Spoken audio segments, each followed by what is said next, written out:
Došli smo do samog kraja kursa HTML-a gdje se nadam da ste naučili sve osnove koje će vam biti potrebne za dalji vaš razvoj unutar samog weba.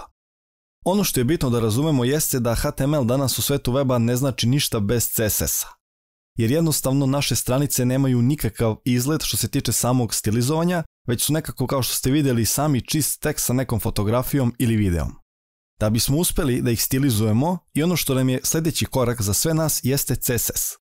CSS učimo u kursima CSS1 i CSS2 gdje ćemo vidjeti osnove samog CSS-a i sve ono što čini CSS modernim jezikom danas za samo stilizovanje na svetu weba. Ako imate bilo kakvih pitanja vezano za sam kurs HTML-a koji smo prošli, možete nam poslati poruku na stranici kontakt ili možete komentarisati u lekcijama gdje postoji ispod lekcije komentari. Neko će naravno iz WebKing tima vama odgovoriti i bit će vam jasnije ako vam nije bilo toliko dovoljno jasno unutar samih lekcija.